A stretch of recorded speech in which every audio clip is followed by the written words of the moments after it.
My dear friends, nothing would have pleased me more than addressing to you my presentation in the official language of the International Interactive Conference, in order to thank you with all my heart for naming it after me.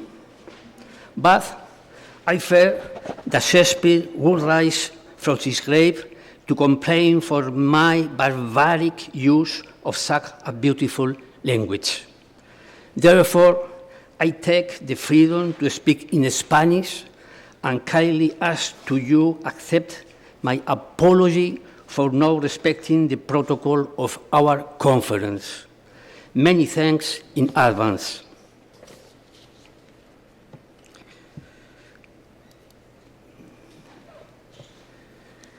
Ánforas y contenidos, notas historiográficas.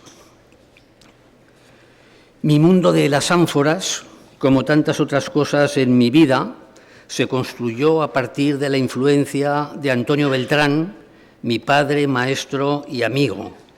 En mi casa paterna, en la plaza de San Francisco de Zaragoza, se alzaba en su recibidor solitario un extraño ser antropomorfo que a mí se me aparecía como una esbelta joven con gráciles brazos y estilizado cuerpo, que procedía de una localidad turolense de sugestivo nombre, Las Alhambras. Aquella figura estuvo en mi casa durante muchos años y yo mantuve con ella una especial relación nacida de la curiosidad que provocaban aquellas formas y su posible utilidad, aunque esta es una cuestión que yo descubrí enseguida. Aquel recipiente de esbelto cuello servía para depositar los papeles perdidos, los chicles, envoltorios de golosinas, billetes caducados y otras menudencias que llevábamos los chiquillos en los bolsillos. Además, claro está, de alojar los paraguas en los días de lluvia. Este fue mi primer encuentro con las ánforas romanas. Después vendría mi vocación por la antigüedad y el mundo de los museos, desde muy temprano, cuando comencé a acompañar a mi padre a las excavaciones arqueológicas y a descubrir fascinantes universos de hace miles de años. A ver, ¿qué me parece?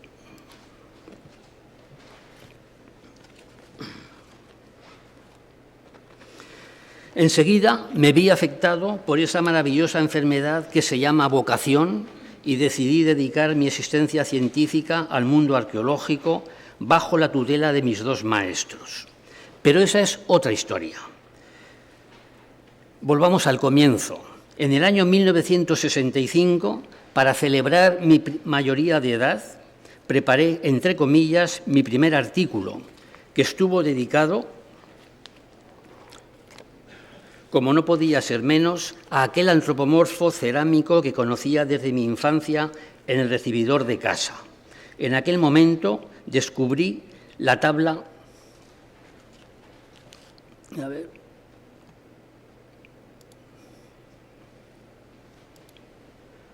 Bueno, es que me parece que nos hemos confundido de versión, pero da lo mismo. Descubrí la existencia de la tabla de Dressel, que me causó una cierta frustración al no poder clasificar.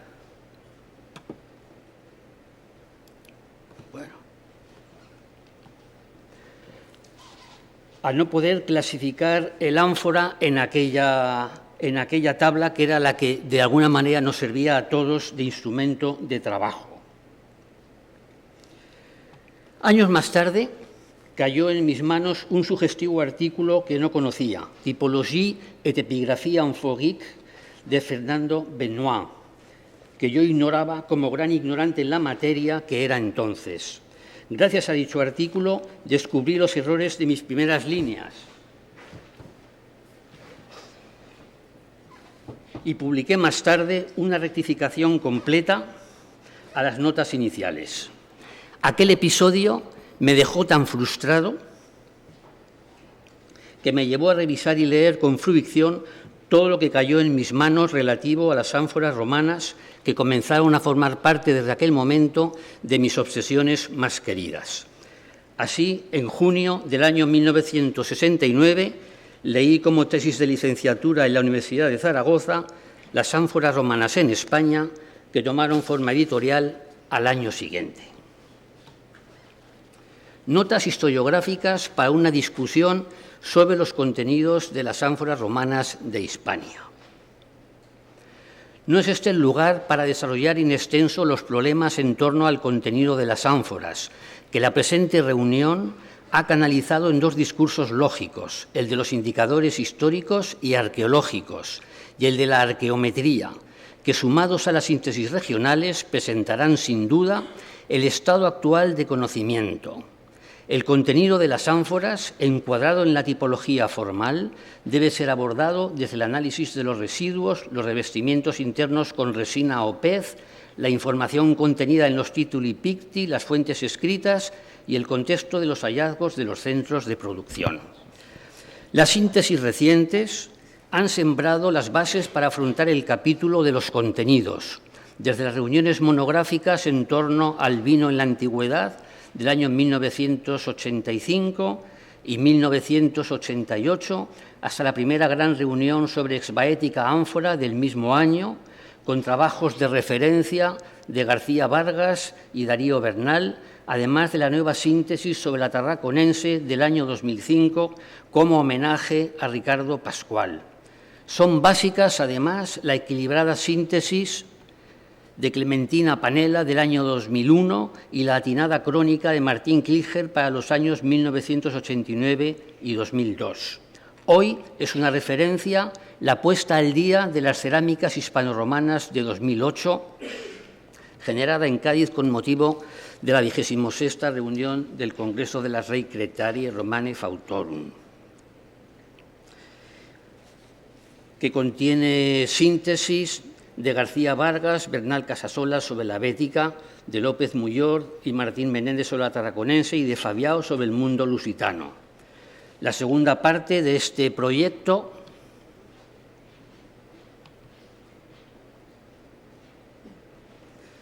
incorpora síntesis sobre las producciones regionales del Guadalquivir, Bahía de Cádiz, territorio nubense, Cartago Espartaria y la tarraconense interior.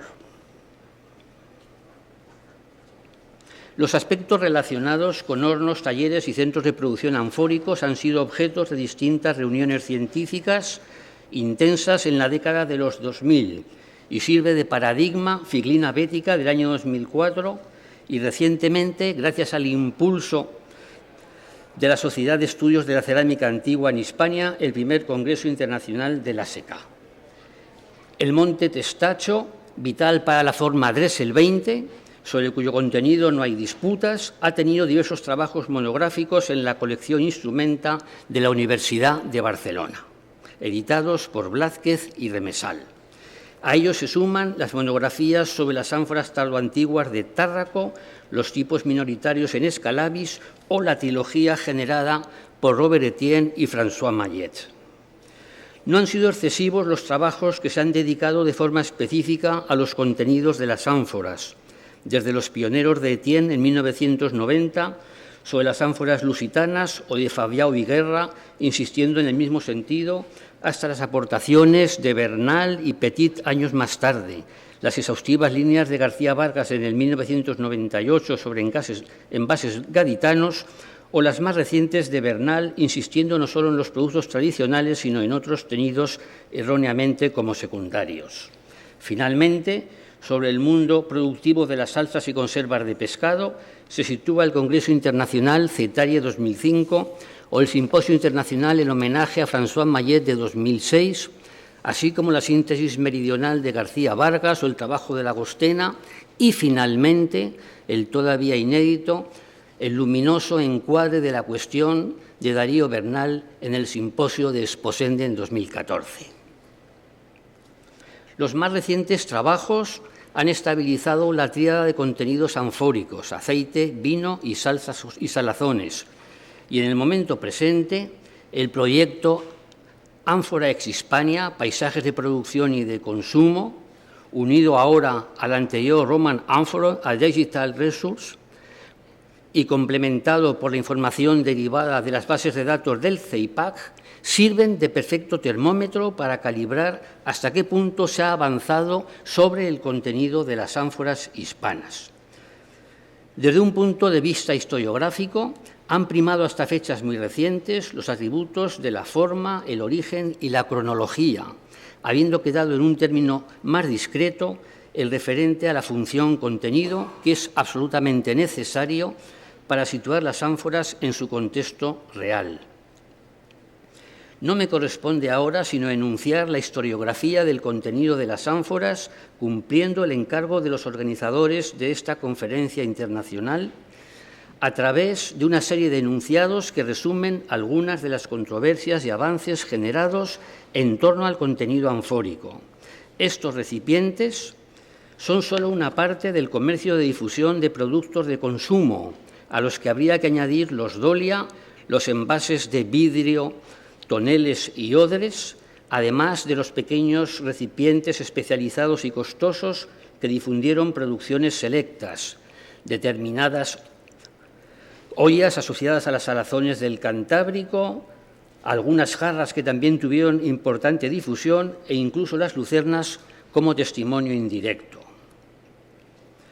Los dolia documentan la diversificación de la calidad de los productos binarios transportados, como el ejemplo tarraconense del Colet de San Antoni, recordando además la importancia del tonel desde el siglo II, como corrobora el comercio de los uriti o la producción vinícola de Barcino en el siglo III de nuestra era. El valor de la información epigráfica. Desde las primeras referencias pompeyanas en el CIL IV y los trabajos pioneros de Dressel sobre el castro pretorio y el destacho de Roma, glosados por Remarque en 1912, más tarde en 1965 por Callender y en 1966 por Fausto Cevi, se ha venido cimentando la importancia de los tituli picti para el contenido de las ánforas. Epigráficamente, vino y salazones de pescado constituyen los contenidos clásicos de las ánforas hispanas, corroborados a partir de la información generada desde los años 70, siendo relevante el papel de los tituli ibéticos salsarios, cuya influencia en las producciones galas e itálicas ha puesto de relieve Martín Kilser. A estos se ha unido ahora el contenido oleario, oleum dulce, sobre forma Dressel 20 parva. Se conocen cerca de 40 menciones de nombres de vinos con sus calidades y variedad geográfica. Se han estabilizado las ánforas Dressel 1-4 como binarias, las formas Dressel 7, 9, 11, 12, 14, 16 y Beltrán 2A y B como salazoneras. Otras se han asociado a las aceitunas y sus derivados como la Dressel 23. Y otras, recientemente interpretadas, han recobrado su fisonomía, como la Dressel 21-22, cuya epigrafía salazonera se ratifica por los paleocontenidos.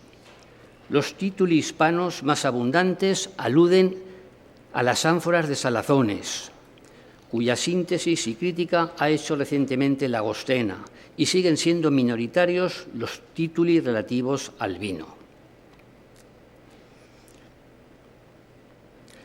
La correcta interpretación de la Mineum Vetus en las ánforas galas, Gaulois 4, Dressel 2-3 de Lyon, como una variedad de uva trasplantada a las Galias, ayuda a interpretar los tituli referentes a la Muria hispana y al Garum hispanum en los envases Dressel 9 de Fréjus o de Lyon, que además envasaron la Muria de Antípolis. Finalmente, un caso extraordinario en la información epigráfica lo proporcionan los salazoneros sellos figurados del envasador Gadirita en las ánforas Ramonte 9111. Los análisis de residuos orgánicos. Los contenidos epigráficos de Dressel tuvieron su comprobación en los primeros análisis en 1955 sobre ánforas binarias, en 1976 en los de Condamini y Formenti sobre trazas de aceite y vino en ánforas Dressel 20 y Dressel 2-4, y en 1978 sobre el vino en la forma Lamboya 2, a los que siguieron otros trabajos en la misma década. y posteriormente sobre Dressel 26 de aceite y Dressel 2,4 de vino. Sumándose a estas conclusiones la información de los pecios con restos de ictiofauna, estorninos, jureles, sardinas, que coincide con la obtenida en determinadas factorías como en Olisipo. Se añadieron además otros contenidos que, sumados a los ya conocidos binarios o desalazones, ampliaron el abanico funcional de las ánforas, desde las chuletas de cerdo del pecio Planier 3 a los dátiles, los restos de frutos y otros productos minoritarios. Las grecoitálicas de Velo proporcionaron productos, aunque minoritariamente, fabricados con más de una especie: atunes, peces pequeños o bicápridos, suidos y caracoles. Se ha producido además la ampliación de los revestimientos de pez, no solo a los envases binarios, sino también a los salazoneros, y recientemente a las ánforas de aceite, eliminando la exclusividad de este revestimiento interno solo para los envases binarios y mostrando la coexistencia entre resinas y aceites, que deja abierta la puerta a los aceites no alimentarios. La copia.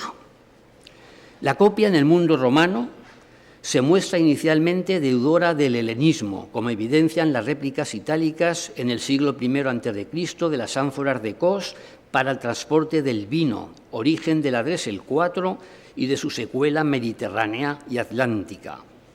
Este fenómeno obedece a la corriente generada en la formación del Imperium Romanum y del arte nuevo que se desarrolla desde el prestigio e identificación de las formas griegas. Resulta difícil deslindar la mera copia de un contenedor de productos de prestigio del simple engaño comercial. La copia busca la reproducción de una forma anfórica con la intención de conseguir un grado máximo de semejanza y asociar el prestigio del producto original al de la reproducción conseguida.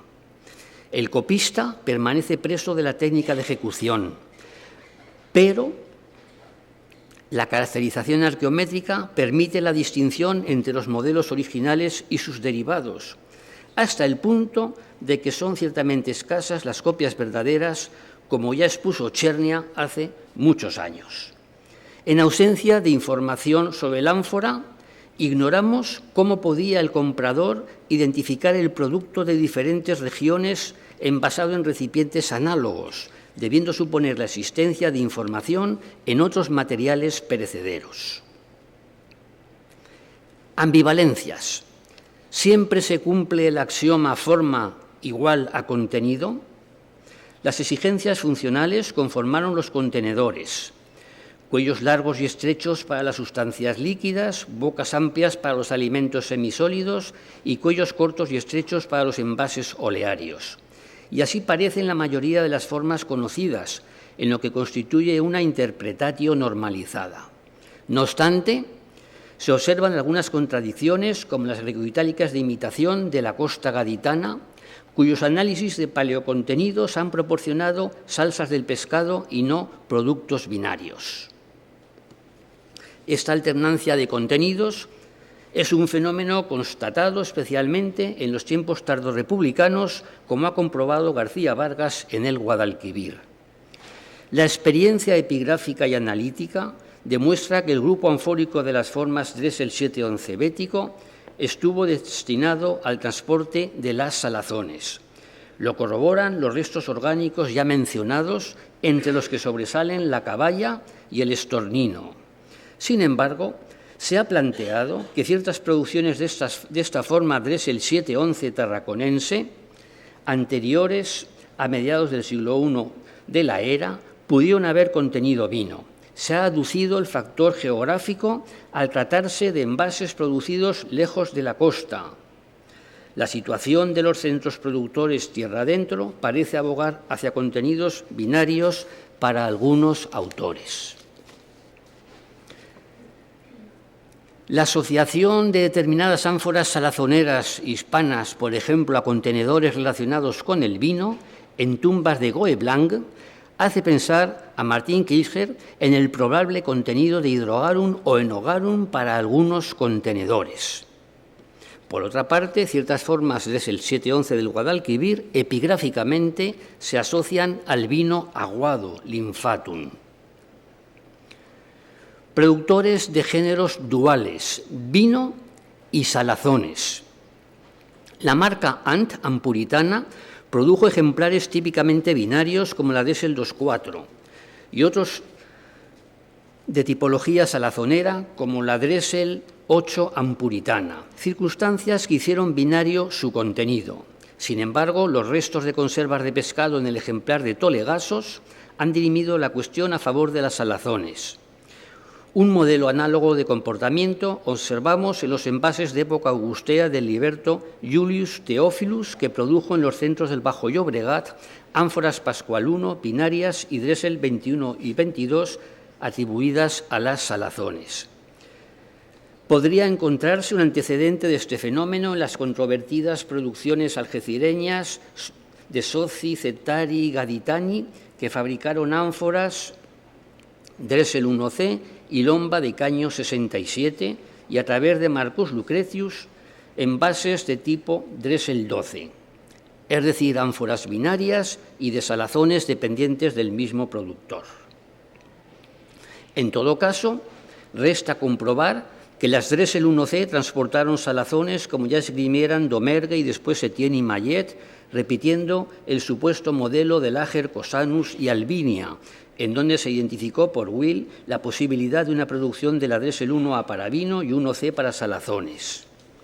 Para estas formas Dressel 1C béticas, en función de los antecedentes regoitálicos gaditanos, se han postulado dos usos con base en territorios distintos: salazonero en la costa y binario en el interior. Se ha supuesto, además, una dualidad de contenidos binarios o de salazones para las formas tarraconense 1A, C y D de salazones y las variantes 1, B y E adjudicadas al vino. Ánforas bivalentes. No deja de llamar la atención que para el ánfora de clase 67, Lomba de caño 67, costera y del Guadalquivir, se ha planteado un uso dual desde las salazones iniciales con base en la indefinición de contenidos, sus antecedentes formales y siguiendo el ejemplo de la forma Alter 70. Otras dualidades se han estimado para la Dressel 10 a partir del conocido Titulus de Roma. En la bética Dressel 9, con referencias mayoritarias al garum, liquamen, muria y ventresca de atún, se menciona también la linfa, hasta en 8 tituli, además de las pepitas de uva en envases del Pecio Sud Perduto II en las bocas de Bonifacio y Cádiz. La linfa se constata igualmente en las ánforas Dressel 711, Beltrán 2B y Dressel 12. Para el Guadalquivir, la forma Mañá C2B, cuya morfología indica derivados de pescado, ha proporcionado además tituli también referidos al vino. Ánforas multiusos. Muy controvertidas han sido las teorías sobre el contenido del ánfora bética Alter 70, históricamente adscrita a diversos usos, desde el garum al mundo binario. La síntesis de Carreras y Aguilera dejan la situación en un envase multiusos, como ya sugirió Martin Kilcher en 1994, según los tituli, y sin olvidar la posibilidad de que hubiera podido mantener un uso distinto en su primera etapa de producción antes de que se definieran los restantes envases binarios. La forma Verulamium 1908 del Guadalquivir remite a las olivas.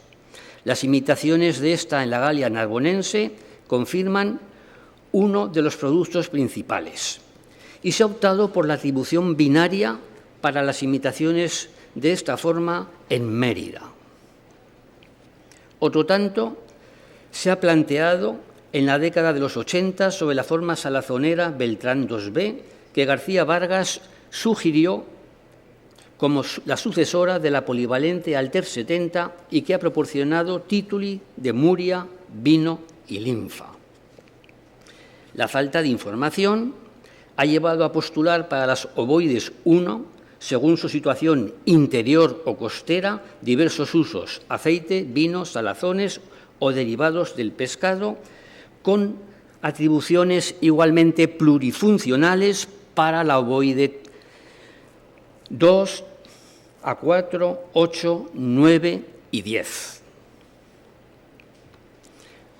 Alfares produciendo distintos tipos de ánforas para el mismo contenido. Es clara la convivencia de distintos modelos de ánforas binarias en los alfares tarraconenses. Sirve de ejemplo el campo de Tarragona y en el Bajo Ebro la coetánea producción de ánforas Pascual I, Obraden 74 y Dressel 2.3, siendo paradigmático el ejemplo de la Humedina de Tivisa, que fabricó además Dressel 711 como el centro de Sant Boi de Llobregat. Este fenómeno se comprueba en otros productores como Philodamus, que envasó en Pascual I, Dressel 2.3 y Dressel 30, Ant, que produjo Dressel 8 y 2.3, y otros que fabricaron formas Dressel 2.3 y Pascual I. Tivisi estampilló Pascual I, Dressel 2.4 y Dressel 7.11. Y el lusitano Lucius Arvenus Rusticus lo hizo sobre variantes locales Dressel 7.11, A, B y C, Pascual I y Alter 70. Reutilizaciones o contenidos alternativos. El hallazgo en Marsella de un ejemplar de forma Beltrán 2B, cuyo interior proporcionó restos de conservas de aceitunas con hinojo y hojas de laurel, nos conduce a la reutilización del envase para transportar olivas de Provenza. Ya desde la década de los 70, fuera de nuestro ámbito, las ánforas de Tomis demostraron la reutilización sucesiva de envases en época tardía, de forma selectiva, evitando la contaminación de sabores de los recipientes olearios. Recuérdense, además, los pecios del Grado y Suid Cabot I, que evidencian fenómenos semejantes. Ramón ya planteó en la década de los 90 una serie de contenidos para diversos tipos de ánforas púnicas de aire salazonero: restos de atún y palometa, carne ovina y bovina en vino, huesos de ovicáprido y de conejo, aceitunas o conservas de cerdo, demostrando la importancia de las conservas cárnicas en salazón. Posteriormente, para Bernal, las ánforas Tejarillo III pudieron también haber estado dedicadas a las salazones cárnicas en función de sus áreas epónimas de origen. Las ánforas béticas. ¿Qué envases para qué salazones?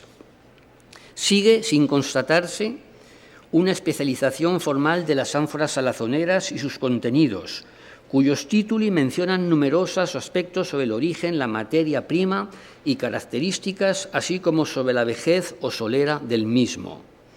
Los títulos sobre los envases Dressel 7, 11, 12, 14 y Beltrán 2A y B confirman las conclusiones ya establecidas desde los primeros córpora del siglo XIX. La misma forma contiene productos distintos dentro de la salsamenta y salsas de pescado. Se constata una superposición entre las formas y contenidos de los tituli. Tanto el garum como el liquamen están presentes en las formas Dressel 7, 10 y Beltrán 2A y B. Y la muria aparece igualmente sobre las formas Dressel 7, 10 y Beltrán 2B. La Dressel 7 también contuvo liquamen y cordula arguta. Para la Dressel 8 son predominantes los tituli de garum flos, aunque también se conocen referencias al liquamen, la muria y el lacatum. La Dressel 9 manifiesta un amplio abanico de contenidos. Sucede otro tanto con el residuo tamizado, el ALEC, que solo aparece envasado en las formas Dressel 10 y Beltrán 2A y B, que también transportaron garum y liquamen. La forma 2A contuvo además miscelum y cordula. Predominan las inscripciones con adjetivos de calidad y abundan las menciones a la caballa, la especie más constatada entre los restos de ictiofauna. La Dressel 14 presenta la alternancia entre el liquamen y la muria. Hay una cierta especialización de la forma Dressel 12 hacia el garum scomber, y el único título sobre Dressel 11 alude a la muria. El atún joven, la córdula, fue transportado de forma mayoritaria por la Beltrán 2A y con escasa relevancia por la Dressel 711. La misma alternancia de formas presentan el Lacatum y el Lymphatum, reducido el segundo exclusivamente a las formas Beltrán 2A y B y Dressel 12. La variante 2B contuvo Muria, Lacatum y Garum. Otras formas, como la Key 21 béticas o Almagro 51C, se han definido según los restos orgánicos asociados. Los vinos tarraconenses. ¿Qué envases para qué vinos? Se ha supuesto que las primeras producciones de ánforas Dressel 1B son un ejemplo de falsificación ya para exportar vino itálico que llegaba a granel a las costas catalanas, ya para hacer pasar el vino layetano por un vino italiano. En todo caso, estas primeras producciones de la Hispania Citerior exportaron producciones locales de nombre desconocido. Las imitaciones consecuentes de los prototipos itálicos Tarraconense 1-3 se han adjudicado al vino desde 1961 en función de sus antecedentes tipológicos y análisis. Solo los escuetos tituli sobre la forma Dressel 2 mencionan al vino laurentano atribuido a Lauro en la Layetania, vinos comparables a los de Tárraco y las Baleares, transportados sobre todo en las ánforas Dressel 2-3. Para el resto, las formas Pascual 1, Dressel 2-4, Oberhaden 74, Dressel 28 y Goloas 4 no se conocen tituli y su contenido binario deriva de su tipología. Las informaciones binarias literarias hablan del vino de Tárraco, en cuyo territorio se produjeron especialmente las Dressel 2-4, a las que les cabría el calificativo de elegantia. Por otra parte, las referencias al vino layetano afectarían a las producciones conocidas, Pascual 1, Dressel 2-4 y similares, a las que cabría atribuir la calidad de vinos rudos y groseros, apreciados sobre todo por su abundancia, como decía Marcial. En cuanto a las producciones levantinas, solo pueden aducirse las referencias a los viñedos de Boconius Romanus en Sagunto y a la mala calidad de dichos caldos, equiparables a los vinos de Creta. Los fenómenos de reconversión tipológica. Se observa una sustitución formal de envases con distinto ritmo para los mismos contenidos. Así, la generalización de las más económicas formas Dressel 2-3 en lugar de las Dressel 1 o la secuencia Pascual 1, Dressel 2-3 o Dressel 20, Dressel 23, etc. Llama la atención la producción de ánforas Dressel 14 en el taller gaditano de Villa Victoria, donde se ha detectado una evolución fabril desde la Dressel 2-4 binaria, producida en la fase 1, a la Dressel 14, que sustituye a la anterior en la fase siguiente.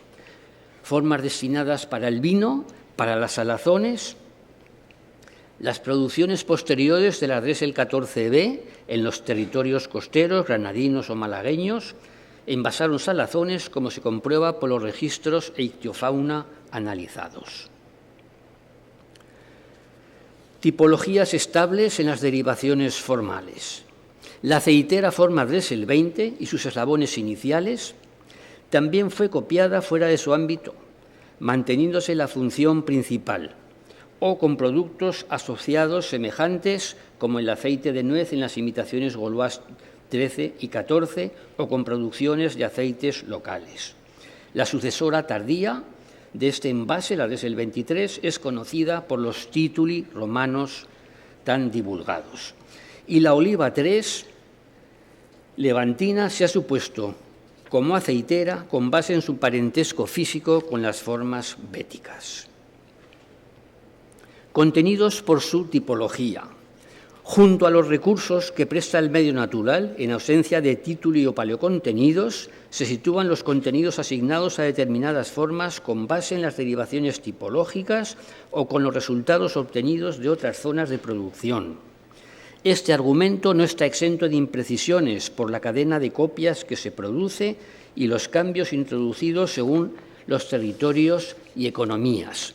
Y la cuestión se complica cuando determinadas formas sin contenido son el claro antecedente de otras posteriores cuyo contenido sí que se conoce, como la ovoide 4 del Guadalquivir.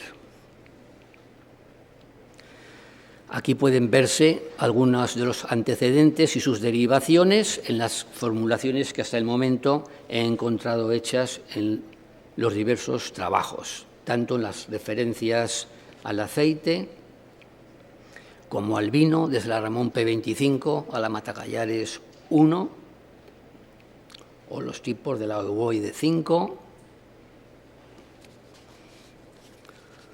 o de las Dressel 2.4 del Guadalquivir hasta la Key 13,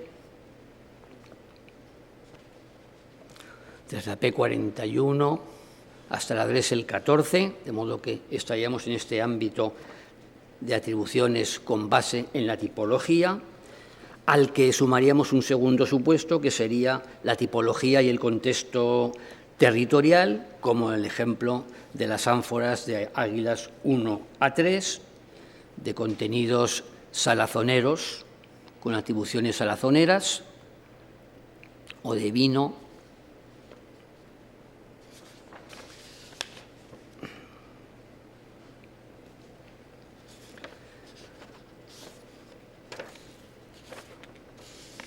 También hay atribuciones por su tipología, contexto territorial y, lógicamente, el añadido de residuos y revestimientos orgánicos en esa tabla que también resumo ahí con las formas más controvertidas. Y dentro de esto se plantea también en algunas ocasiones cómo algunos territorios, como el de las marismas, pudo asociarse a la producción también de salazones, ampliándose las producciones piscícolas al río y envasando sus producciones en las conocidas ánforas Dressel 711, como resaltó en su momento Carreras. Se ha pensado además en el apoyo de la iconografía monetal de las cecas de Ilipa, Caura, Cumbaria e Ilse como posible documentación de este fenómeno salazonero, argumentando además que los sábalos en primavera remontaban el río para desovar. El contexto territorial y económico refuerza en muchos casos la sugerencia sobre el contenido de las ánforas cuando se establecen claras relaciones de dependencia entre los centros alfareros y los productores de alimentos, como documenta, entre otros muchos, el ejemplo del estuario del Sado, con la factoría de Troya de Setúbal y los centros alfareros ligados con el mismo. Y como ocurre también con las formas que vemos aquí desde Mojón 1 a Sado 1. Hay otro punto que quería nombrar, el suministro de envases vacíos a corta y a media distancia. Bernal planteó en 1999, como explicación a la falta de hornos en determinadas áreas productivas en el ámbito de la Tingitana, la hipótesis del suministro de envases gaditanos vacíos, como se comprobaba en otros ámbitos en Septem Fratres, que ha proporcionado ánforas de forma Beltrán 2A y 2B con la estampilla SOCI de arqueometría gaditana. Dicho comportamiento se repetía en otras factorías de Mogador o Tamusida. La explicación radicaba, como saben ustedes, en una economía del círculo del estrecho que combinaba todas las producciones. Y donde en dicho modelo parecían asociarse los conocidos Soci Cetari Gaditani o las Societas Cetariorum Gaditanorum.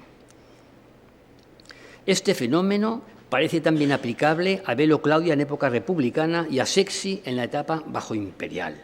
También se ha planteado como hipótesis el traslado de ánforas ovoides 1 del Guadalquivir a la costa del Algarve para envasar salazones o, como ha supuesto Berrocal, el de los ejemplos de los envases de Mojón localizados en factorías de salazones de la costa desde Almuñécar a Santa Pola.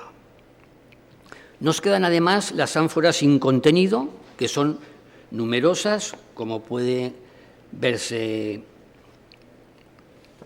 en la tabla, y terminamos con las versiones miniatura. El mundo de las cerámicas presenta módulos diversos, grandes y pequeños, que se explican por los procesos de almacenamiento para su difusión o como medidas en sí mismos. En el mundo hispánico hay una serie de formas cuya miniaturización hace pensar en un refinamiento o selección de sus contenidos originales, como las formas Dressel 20, Ramón 91-11, etcétera, la Martignan 4 o Beltrán 2-1.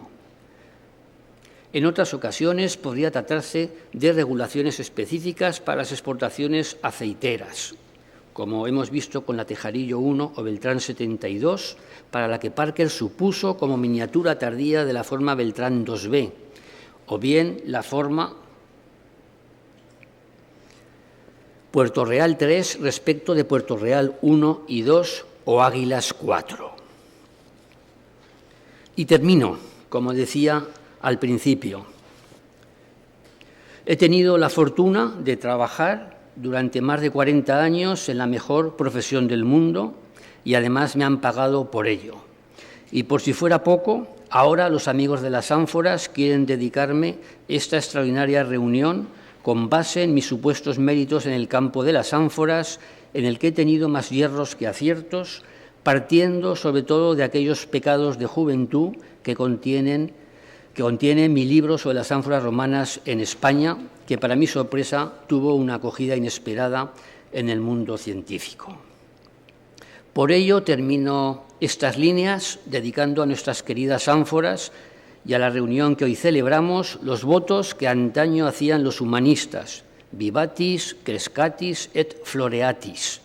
Empresa nada difícil, observando el elenco de investigadores que hoy está aquí reunido para hacer avanzar esta ciencia de la anforología romana. Y no quiero alargarme más. Termino mi intervención recordando el epígrafe cartagenero que una madre apenada dedicaba a su hijo, ut potuit non ut voluit. Muchas gracias por vuestra atención. Me siento un hombre inmensamente afortunado por poder contar con vuestro afecto y amistad, sentimientos que os devuelvo con renovada gratitud. Muchas gracias.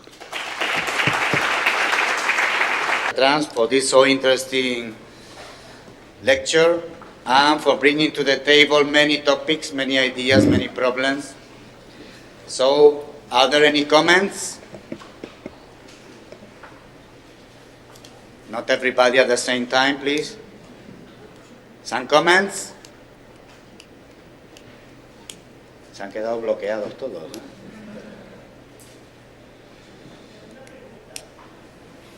¿Sí?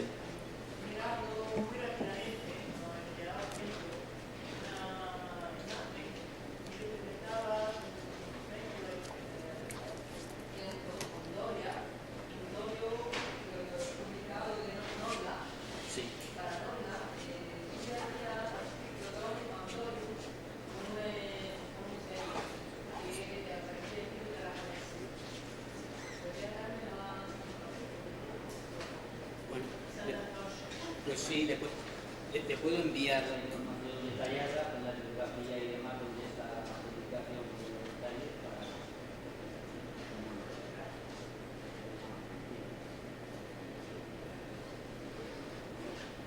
Any other comments? Okay, so thank you very much for this opening lecture. And now we give the word to from lecture mía.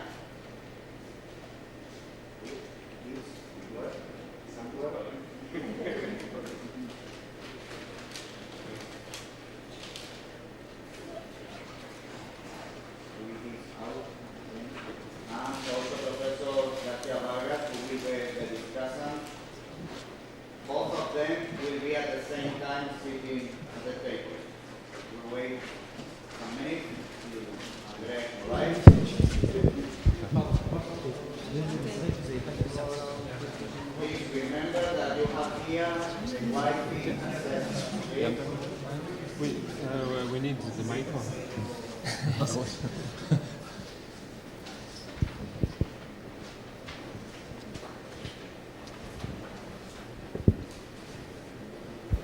Boris Chania, does somebody know?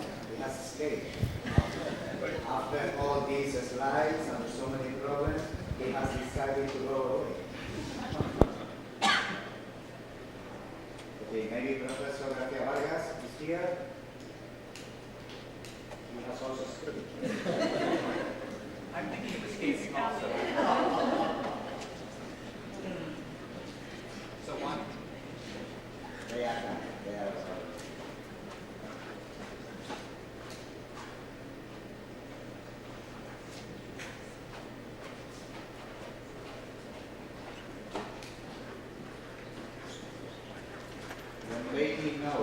bear in mind that all the lectures are being registered.